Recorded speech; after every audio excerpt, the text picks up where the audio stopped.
The stock market sinks, who some experts are blaming.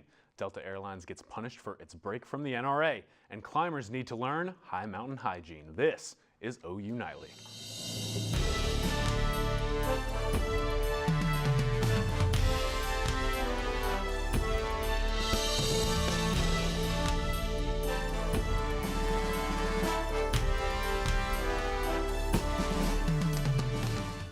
Welcome to OU Nightly. I'm Collin Kennedy. And I'm Nicole Nielsen. We begin with a dizzying day on Wall Street. The Dow Jones dropped hundreds of points today.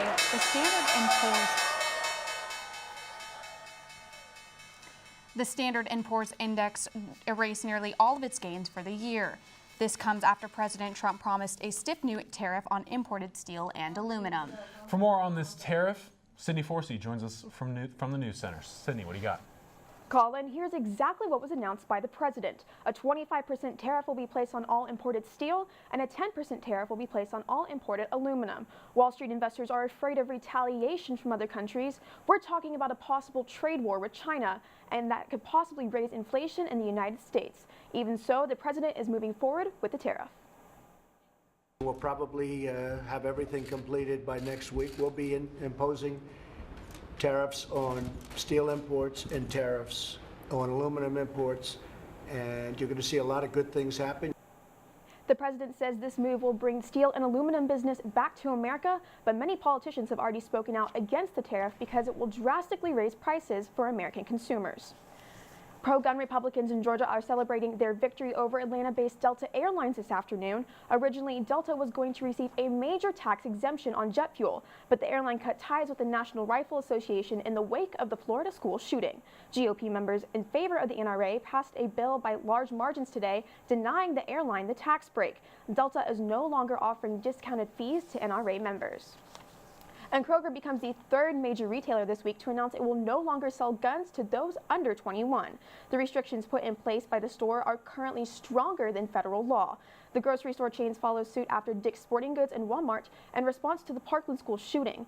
While the company banned the sale of assault rifles in some stores last year, it will now extend its ban to Alaska. And Collin and Nicole, the widow of the Orlando nightclub shooter, faces federal trial today, 2 years after the attack. Thank you, Sydney. Stores around the country, including Walmart and Dick's Sporting Goods, are taking a stand with their gun policies. In light of several tragic events involving guns across the country, stores are hoping to prevent situations like these from happening. Walmart and Dick's recently announced they are raising the age to purchase firearm to 21. Dick's Sporting Goods also announced that they will no longer sell assault rifles. Local gun store general manager Ken Farr expressed his disappointment with how our country is now viewing guns. Everything that they're trying right now is so wrong, in my opinion. Leave the gun alone.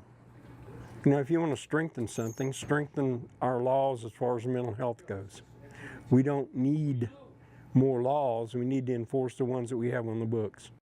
Farr also expressed his gun shop does not plan to change their policies until the federal law is changed. As so many people debate gun control laws, the topic of mental health care also comes up. The trouble in Oklahoma is that the state legislature has made several budget cuts in that area. OU Nightly's Mandy Lee has more. President Trump appeared to blame the Florida school shooting on mental health, posting a tweet that reads, "So many signs that the Florida shooter was mentally disturbed, even expelled from school for bad and erratic behavior. Neighbors and classmates knew he was a big problem. Must always report such instances to authorities again and again." But recent budget cuts here in Oklahoma have sparked some concern in the mental health care industry. Without the proper funding for mental health services, reporting someone who has apparent mental health signs is not an easy task.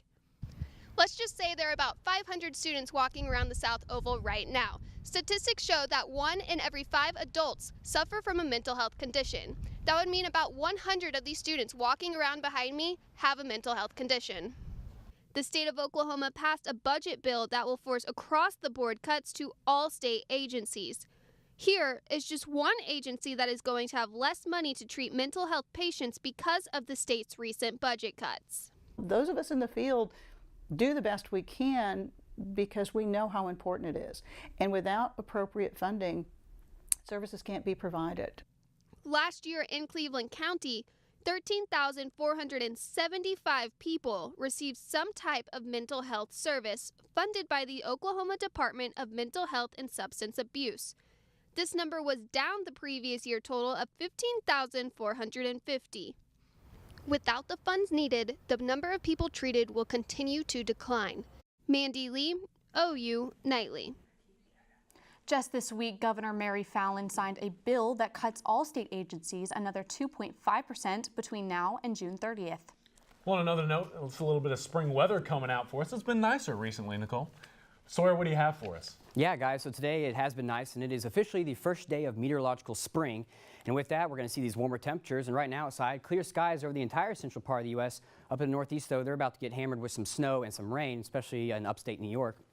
60s and 50s outside right now, and those winds are light at times, and so overall it's just been really nice. So coming up a little bit, we're going to talk more about these spring temperatures, although we do have a system coming in on Sunday night into Monday morning, so we'll talk about that rain before we have a quiet next week, and we'll have all that in just a little bit. Until then, back to you. Thank you, Sawyer. Norman Fire Department had their hands full with a house fire in the 2300 block of Cottonwood last night.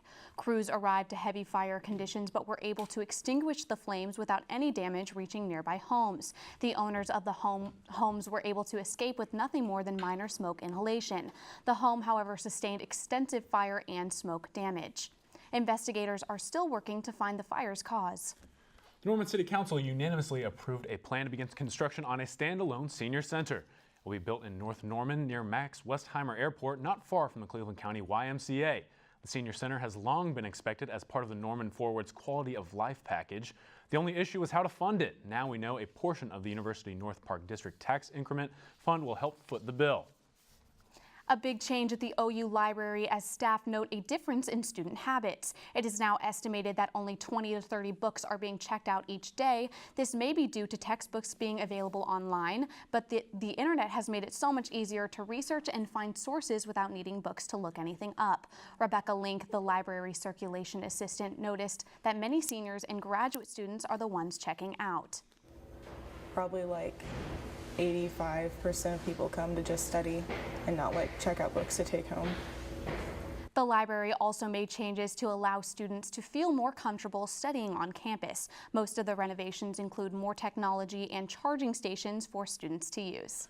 Still ahead on OU Nightly, the stinky problem that's causing problems on a popular U.S. trail and what hikers may have to start picking up. Plus, Big Brother is always watching in China as the government continues to monitor the lives of its citizens. Stay with us.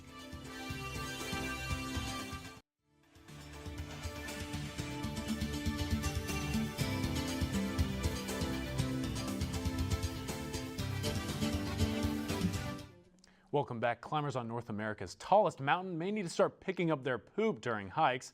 Glacier geologist Michael Loso calculates that between 1951 and 2012, 36,000 climbers deposited 152,000 to 215,000 pounds of feces onto Kalitna Glacier. The glacier is part of the most popular route to Denali's summit, and the excess amounts of human waste not only litter the popular trail, but also contaminate drinking water for future climbers. And the Chinese are censoring text messages. Shereen Hashem joins us in Science and Technology with more. Shereen. That's right, Collin. China found a new way to block banned words on devices. Sensors now scan images on the popular messaging app WeChat and pull them if they contain certain words or phrases about the government. Some Chinese social media users started sending pictures using these words because they could get past the censor software. The approach now suspends people's accounts who use too many controversial or sensitive words. And according to the ACS study in the ACS Nano, scientists report that they have developed a way to write with graphene by using a laser on any surface, including food. The edible substance is composed of carbon atoms that are stronger than steel, thinner than hair, and more conductive than copper. It'll also be able to detect harmful organisms or bacteria within the food by changing color. And Samsung's newest smartphones, the Galaxy S9 and S9 Plus, include a new feature the company calls an intelligent scan. The scan not only includes facial recognition like the popular iPhone X, but scans your irises as further security. This feature is meant for it to be even easier to unlock your phone. Samsung claims that scanning your face just isn't enough. And I was thinking it's actually crazy that it can scan your eyes, but I'm not super surprised because of technology nowadays. That's honestly kind of creepy. Not my thing. Yeah, always making advances. Thank you, Shereen. Thank you. Thank you. And the annual average unemployment rate in Oklahoma went down by 0.5% from 2016 to 2017. The state of Oklahoma was one of 32 states that saw a decrease in unemployment. Price College Senior Associate Dean Robert Doffenbach says it's easy for people to move in and out of unemployment. Unemployment is a state through which people pass. They have this pool of unemployed, but all the time there are people moving into that status and people moving out of the status. Oklahoma's labor market is also closely connected to the markets in surrounding states like Texas, Arkansas, and New Mexico. Sawyer, I'm hearing about a chance for some storms come Sunday. What's the situation here? Yeah, we do have some storms moving into the area Sunday night. I'll have the details coming up in weather. And welcome back to 80 Nightly. We talked about this earlier. It's been a beautiful day looking all over the state right now. We've got Tulsa cam, Norman, Oklahoma City cam. Overall, it's just been a really nice day, and we're going to get another nice day tomorrow. Current conditions outside, though, right now. Sunny skies, 59 degrees. So winds have picked up just a little bit, running 10, 15 miles per hour, but overall, still a very, very nice day and dry. Now, lows tonight, we're going to be a little chilly tonight. We're going to be in the 30s. Down in the southeast near Ida Bell, we'll have some low 40s, but overall, right around normal for this time of year. And then tomorrow, be a little bit warmer, just a few degrees, though, in the 60s, maybe some 50s up in northeastern Oklahoma. All right, so taking a look at current radar and satellite. Now, over the central U.S., nothing going on right now, but up in the northeast, we talked about this potential for a nor'easter, and that's what's going on. We've got this system moving on up, and it is just pounding the eastern coast. A lot of rain, and going to be a lot of snow, especially in upstate New York. Anywhere from 8 to 16 inches overall is expected up there. So it's going to be a little bit of a travel mess. If you do have travel plans up there, just be prepared for that and check your airline for any cancellations or delays. Now, our next storm maker is up in Seattle right now. That low pressure system is going to move on down into our area. And with it, another cold front is going to be moving through on Sunday night into Monday morning. And with that, it's going to be able to get some Gulf moisture up through Texas and potentially bring us some showers and thunderstorms. We're keeping an eye on that right now. The models are having a little bit of an issue seeing how much moisture we're going to get back from the Gulf. But overall, not too much is expected, though some nice showers will help knock out more of the drought. Unfortunately, though, it looks like the western part of the state is going to stay in the extreme areas of drought. So they do have burn bans still in effect out there. Be sure not to burn. So your two-day forecast, 62 tomorrow. Those south winds will return 5 to 10 miles per hour. Chilly morning, though, but sunny skies. And then on Saturday, those clouds start to move in. Gusty winds, though, out of the south, 15 to 20 miles per hour. And we'll extend this on out, 64 again on Sunday. And there's your cold front moving through Sunday night. And what we're looking at is a 40% chance of showers in the overnight hours into Monday morning. We'll be back down in the 50s, and then lows will be back in the 30s as well this time next week. But like I said, first day meteorological spring, we're going to start to warm up. Hopefully get some more of this moisture in here and this rain to wipe out some more of that drought, especially up in northwestern Oklahoma. Yeah, I'm all about higher temperatures, but I got an OU baseball game on Sunday. I'm hoping those showers stay away. Yeah, it's looking right around the evening to overnight hours, so I don't know what time the game is. Yeah. I'm sure we'll hear about it here in just a minute, but yeah. Thank you, Sawyer. You're welcome. Speaking of OU baseball, it's going to be a pretty busy weekend for Sooner Sports, right, Tori? Hey, that's right, Collin. It is a huge weekend for Sooner Sports. Traffic's going to be miserable, but I'm okay with it for this reason. And James Harden is just plain rude. And I'm not sure if Wesley Johnson will ever play again. So, hey, don't go anywhere. Sports is up next.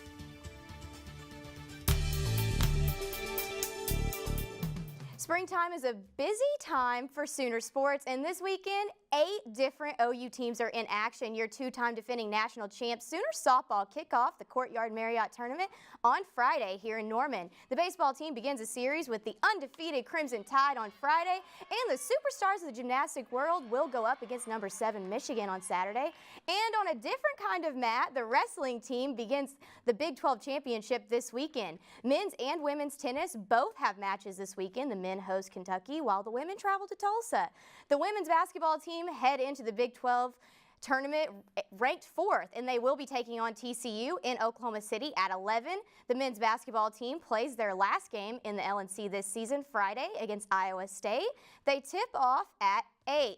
Speaking of all this basketball, Cal is here with an NBA recap from last night, including probably one of the worst ankle breakers we've ever seen. That's right, Tori. The Oklahoma City Thunder outlasted the Mavericks in a 111-110 overtime thriller last night in Dallas.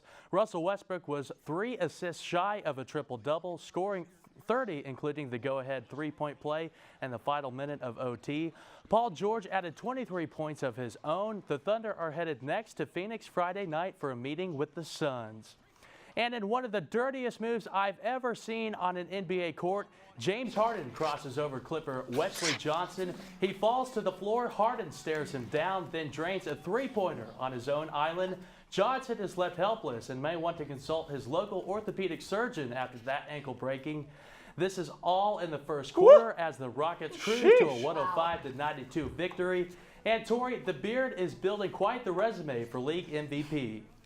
Sheesh, that was nasty. But moving on from that to some other athletes getting some recognition, we have 5 Sooners from the OU women's basketball team who have earned conference awards. Vivi Pierre-Louis landed a spot on the All-Big 12 first team, and Gabby Ortiz on the second team. Maddie Manning, Anna Yanusa, and Shania Pellington all made Big 12 honorable mention. Pellington also became the 7th player in OU history to win Big 12 Freshman of the Year. OU had more Big 12 selections than any other team in the conference. And Oklahoma gymnast Alex Powerinski announced his retirement today. In his OU career, he won 3 team national titles and was a member of the 2017 U.S. Senior National Team. Powerinski graduates in May and says he is proud of how his time ended on the mat. Moving along to the other current gymnasts, the men's gymnastic team has the week off, but Yul Moldauer will be putting in work in the American Cup Saturday. Joining him will be OU alum Alan Bauer. The two will be representing the United States and taking on athletes from Brazil, Germany, Japan, and more. The meet kicks off at 10:30 in the Sears Center in Chicago. And welcome to 2018, where schools are naming themselves national champs. It started with UCF, and now Texas A&M has joined in. A&M Chancellor John Sharp has presented Aggie head coach Jimbo Fisher with the NCAA Division I Football National Championship trophy.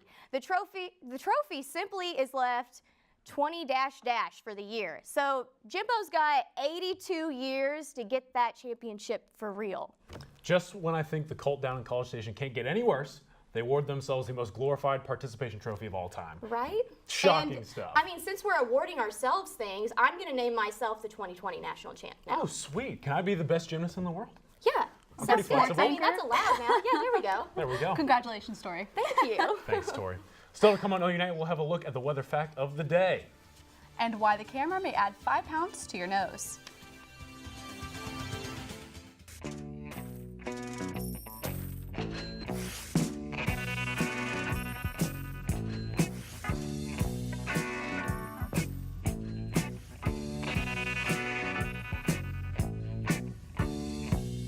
I'm Tevis Hillis at the OU Nightly Update Desk with the latest on the Pulse nightclub attack in 2016. The gunman Omar Mateen, who killed 49 people in the nightclub, was shot and killed hours after, and now his widow Noor Salman is being held accountable for helping plan the attack. Salman helped target the location, knew when the attack would occur, and misled the FBI. This was the worst mass shooting in modern U.S. history. Officials say this could bring us up many difficult emotions for victims' loved ones. And back to you all in the studio. Thank you, Tevis. And for those of us who think our noses just might benefit a little from some plastic surgery, it may be time to think again. According to a new study in the American Medical Association's Journal of Facial Plastic Surgery, it's selfies that are making noses appear roughly 30% bigger than what they actually are. The perceived increase occurs when the selfie is taken at a 12-inch distance, when the camera is proportionally closer to your nose than the rest of your face. So move that camera back. They say 5 feet is just about ideal, and then you may still have a big nose, but it won't be due to the lens distortion. So what do you think, Collin? You got a big nose? I think what that tells me is I'm not hideously ugly, I'm just a little ugly. So What if you can't hold your phone out? See, that's where you get a selfie stick, 5 feet okay. Maybe. They need to make them 5 feet. Well, the good news is there's a satellite that's launching, Sawyer, and maybe I could take a selfie from that to avoid my ugliness. You might be able to. It's got some pretty big cameras on it. Yeah, about in 30 minutes or so ago, we launched the next generation GOES satellite, and that is going to be called GOES West here in maybe 6 months to a year once it's qualified, and this is going to give us a lot more data a lot better day than we have now, and so that's just going to help meteorologists all around. Yeah, big time stuff from the weather department. I like it, Sawyer. Should be a whole lot of fun. It's interesting to see how the people are going to use it. Oh yeah, we've got a lightning mapper on there, which I know some of us, myself and some other students, are using for research, and so it's going to be great. Awesome. I can't wait. Thank you, Sawyer. Thank you for watching OU Nightly, brought to you by the Gaylord College of Journalism and Mass Communication here on the campus of the University of Oklahoma. We'll see you back here tomorrow night live at 4:30. Have a great evening. Good night.